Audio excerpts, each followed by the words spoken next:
Today on Talk Stoop, it's ladies' night. First up, younger star Debi Mazar stops by to chat with me, and lots of laughs were had. Debi, I'm so happy you're here. Yeah, thanks. Nice to see you. Nice to see you. You are so beautiful, and I can't believe you did your own hair. Like, talk about it. Thank you. Well, I went to beauty school in like the 80s in Times Square. Did so I know you? like where to shop, where like, the drag queens get their stuff. Yes. And for me, I've always liked to add a little extra here and there. Yeah. So wait, this is a stoop? This is the Stoop. Okay. Well, there's so many buildings, so well, many cars now. It's a stoop in the sky. Do you feel a certain way when you see all of the changes and everything that's going on? It's very hipstery. I love it. I love the subway. I love the energy. I love the people. I love but I'm at a point now where it's so busy. There's so many cars. There's so much construction that it's starting to get on my nerves. And I don't know if it's like my hormones or the fact that I got kids and I'm in a rush to get someplace and the trains are all breaking down because the infrastructure doesn't have enough money and we can't shut down like the horrible Gowanus Expressway because meanwhile, I always had this fantasy of New York City being like the Jetsons. And like Judy Jetson had this great outfits and she was the daughter and they would go and Jane, the wife, would press a button and things came out and you'd fly through the sky. And New York is kind of becoming like that. It's becoming like that. For sure, look at this. Look at all the buildings. Yeah, and I'm really happy that they got the waterway going again. Right. We have like water taxis. Diane von Furstenberg and Barry Diller put up the High Line, which is so cool. It's beautiful. So you get to see New York from a different elevation. I feel love that. you like it. I think you're good with the Well, I think I'm a good teacher for like the coming up kids. Yeah. Where's your favorite city to travel to? I live in Florence, which is just a jewel box of a city. Yeah. There's so many cities. I want dying to go to like Norway and Sweden and go up north and even Russia. Yeah. In light of what's happening, but I'll just slip in and slip out. Okay, so talk to me about Younger and your character Maggie. Yes. How do you enjoy playing her? You know that you're an insane person, a cleavage wrinkle. I mean, with everything that women have to be paranoid about, we don't need to be making up new stuff. Maggie's great. She's somebody that when I first took her on, I was like, oh, cool. She's a lesbian. She's an artist. She tells the truth. She's a good listener. She opened up her home to her best friend. Yep. They're roommates, and she's also has a lot of fun. Like she's very sexually active. Yeah. She's open-minded. So for me, she's a lot of fun. To have a job where you play a great character, it's like a dream come true. And right now we're in season 5. Yeah, season 5 is airing, and season 6 will start to shoot sometime next year. But it's just really good as an actress to know when you have your next gig. And for me, that's a long time from now, by the way. Oh, so yeah. I'm like, I call my agent. Yes, I'm like, okay, I gotta go on auditions. What do we got? What do we got coming up? Who's making movies? Who's making TV shows? Where can I be like, on an arc? Yeah. It's just calm down. Enjoy this. Yeah. This is such a great time. I'm a workaholic. I know. I love the roles that we've seen you in, and I feel like they're such strong, tough women. Are you naturally like that? Yeah. Yeah, I mean, I'm also a mush. I cry. I'm emotional. I'm worrying all the time. I'm a Leo, so I'm a full-on emotional basket case. I grew up strong. I left home at 15. My mother had me at 15, so I had to be strong. For a Leo, I have to say that I'm not as big of a narcissist as I probably could be.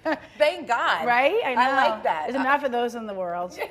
Can I curse on this show? Absolutely. You can always bleep me. Yeah, no, it's all good. When it comes to your daughters, do you have any worries for them? I moved them back. We lived in LA when they were first born. I moved them here and I put them in public school in Brooklyn on purpose so that they would have eyes in the back of their head. I don't want awesome dude, LA girl, Yeah.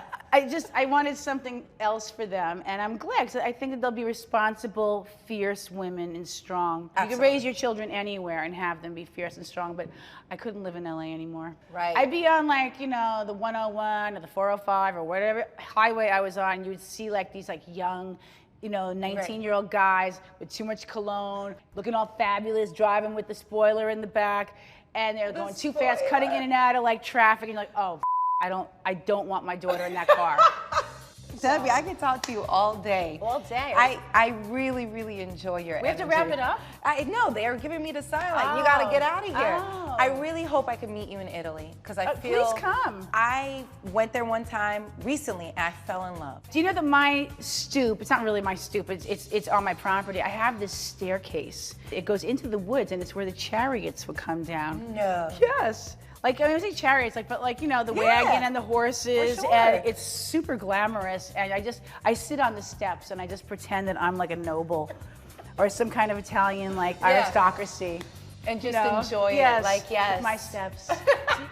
Well, may you live a long and healthy life. Well, absolutely. Yeah. Cheers to that. Salud, Yes. okay. Coming up, from renowned actress to political activist, Mira Sorvino is here.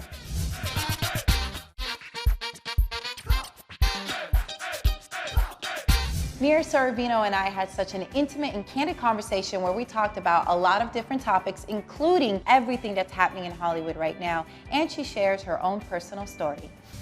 Oh my gosh. Okay, so Mira, this is Wookie. This is Wookie. Is Wookie nice? Wookie's so sweet. Wookie won't bite me, right? No. Hi, Wookie. Wookie might chew on you. Oh no, Wookie's chewing not is biting. fine. Hi, Wookie. What made you want to get Wookie? My kids really, really, really wanted a French Bulldog. When your kids really, really want something, you kind of have to do it. Yeah, and you have 4 kids. Gosh, how do you have time to do anything else in life? I don't. Okay, so I want to talk to you about Condor and your character. She is very real. She's very emotional, and she has to hide the emotionalism when she's on the job, but she's feeling it, and it's a struggle for her because she's opposing her ex-lover, played by William Hurt, who was also her boss and her mentor. So every time she sees him now, it's like her heart is still pounding, and there's a part of her that still loves him, and there's another part of her that really kind of hates him. Of course. You know, it hasn't gone dry, cold, and dead. It's all alive inside of her, and then she's got to tamp it down to actually perform her duties. I feel like right now is such an empowering time for women, and the Me Too movement, obviously it's not just our country, it's worldwide. And did you think the movement was going to be this massive? It's pretty incredible, the acknowledgement of the suffering and the victimization of so many people, and it's not gender specific.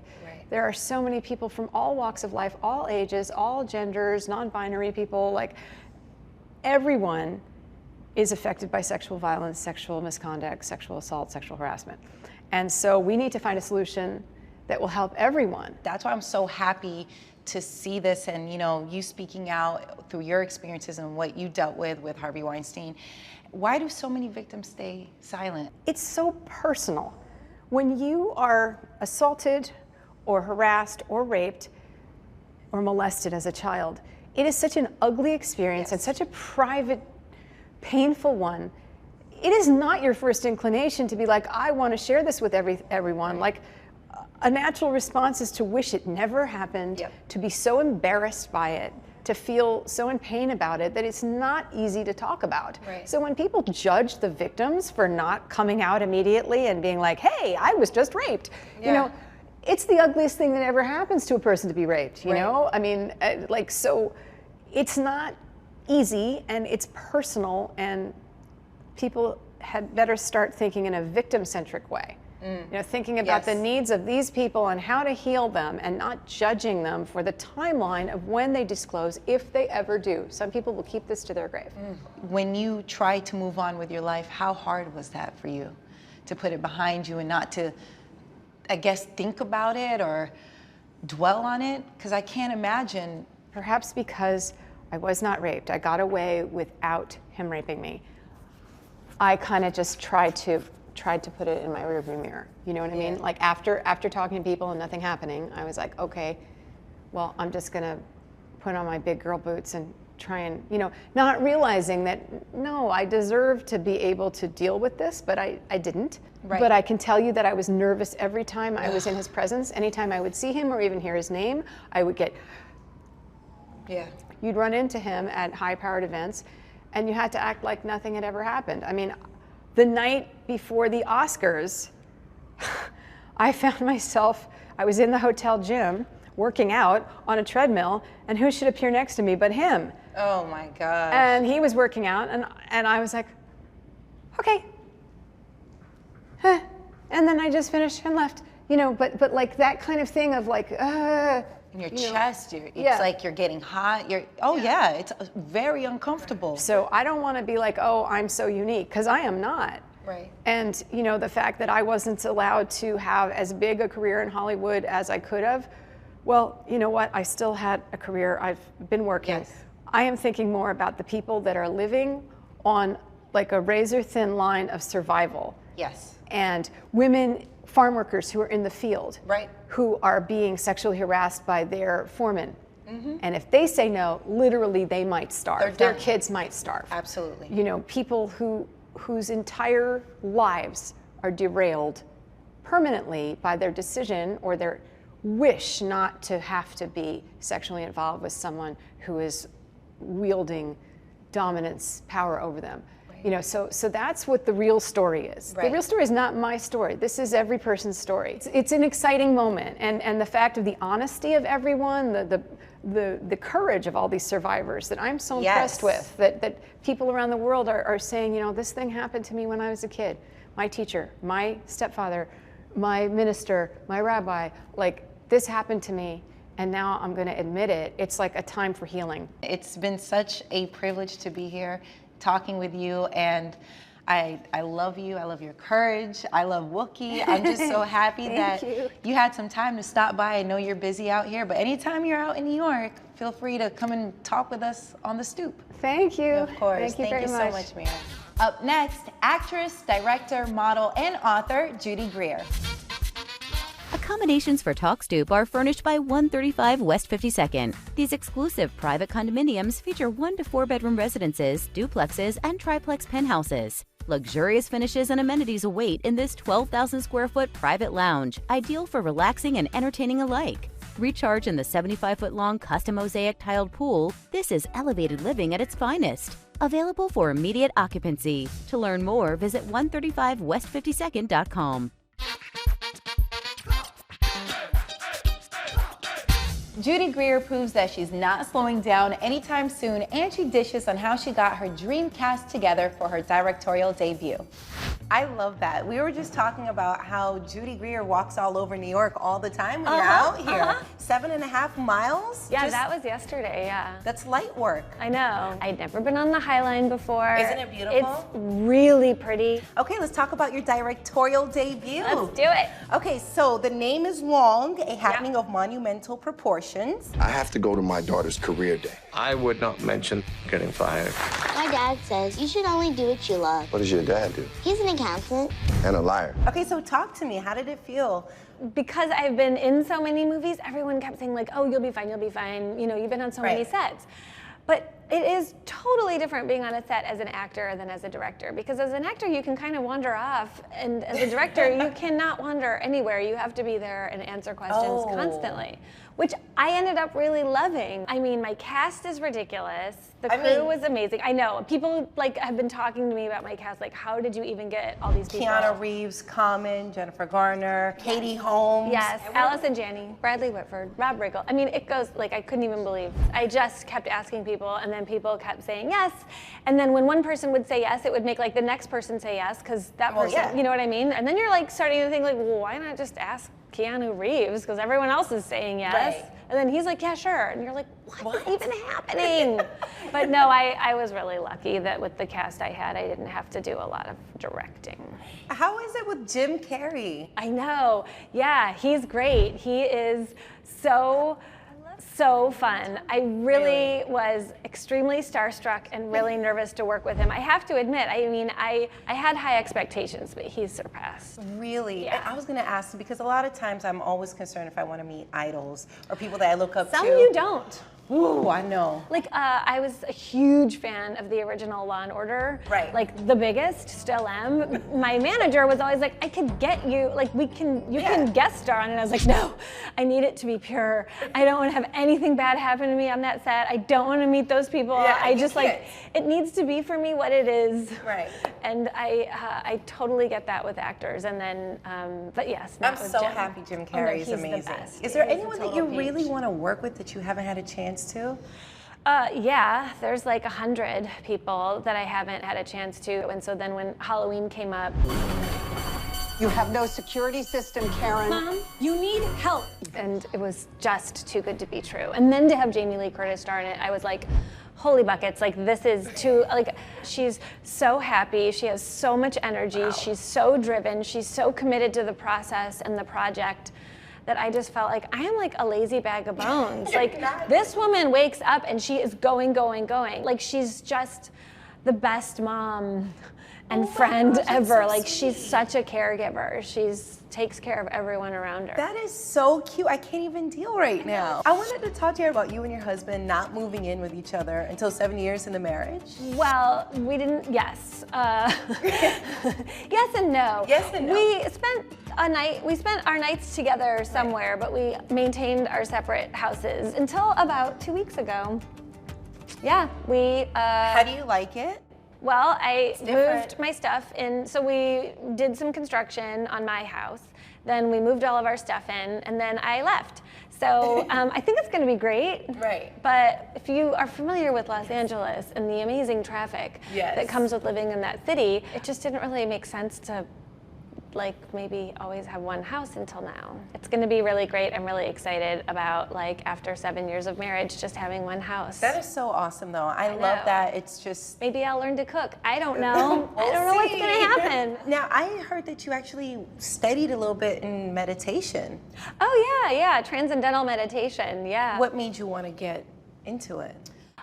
You know, I was working with a good friend of mine, her name's Laura Moses, and it was on a movie, and she just was cool.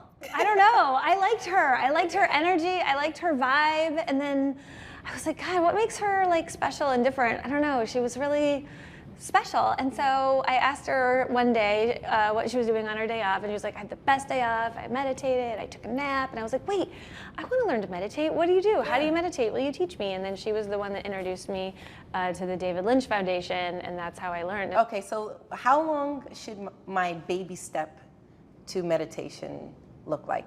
3 minutes? I would at least 3 minutes. I could get 3 minutes, right? Do 3 minutes, do 2 minutes, but maybe try 5, why not? 5 it is. Because when you think about it, if you're meditating for 5 minutes, maybe 3 minutes of it is gonna be a good calming, like you're gonna have a couple minutes of like getting into it, distractions, your mind wandering and stuff. Yes. You can do 5 minutes. I'm gonna do 5 and I'm gonna think of you when I'm done. Oh. I just want you to know. That would be great. I'm gonna be thinking Judy I want Greer people thinking of me. after meditating. That's why I'm here. So awesome. Judy, thank you so much for stopping by and hanging out with us. Anytime you're in New York, feel free to stop by. Can I come here? Anytime you want. You can tell this isn't my place. I'm like, sure, come up and down as you like. No problem. I love looking at all Isn't these it? buildings. It's so beautiful. It is. It's so high up. And You really figured it out. Yes, we did. Thank you so much, Judy. Thanks for having me. Up next, the stunning Lily James.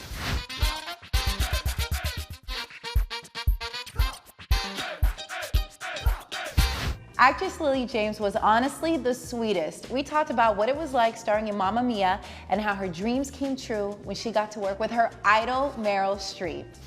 How are you, Lily?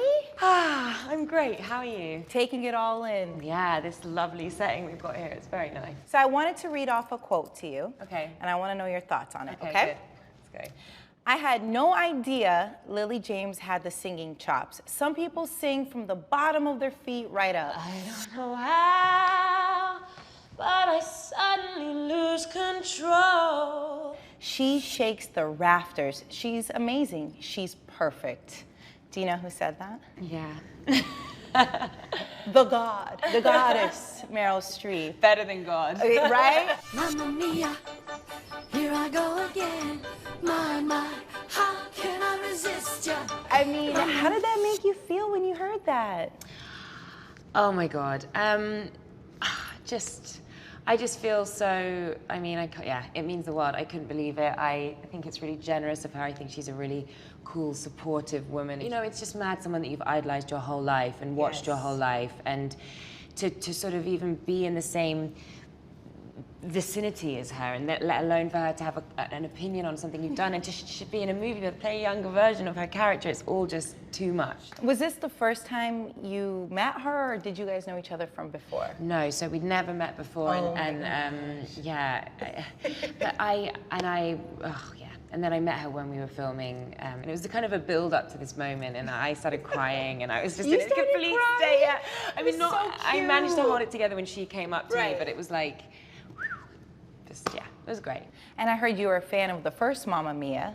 Did you think during that time when you were first watching the first Mamma Mia that, oh my gosh, I'm gonna be in the next one? At all, nothing, right? I mean, God, yeah, of course not. I never thought there'd be another Mamma Mia. Right, though. it was so good already. Yeah, like, what, no. By the way, I'm obsessed with your hair right now, but I didn't want to say too much right now. Not to be too like, this was my favorite movie and make it about my hair, but my hair was good. And we did so much kind of like rocky dancing that I think headbanging with my really extended long blonde hair mane was pretty great. Oh, it was. I heard that before you started filming, the week leading up to it, you took a break, you wanted to relax your vocals. So what, you didn't talk to anybody? Were you just texting everyone, like, don't? I literally didn't talk.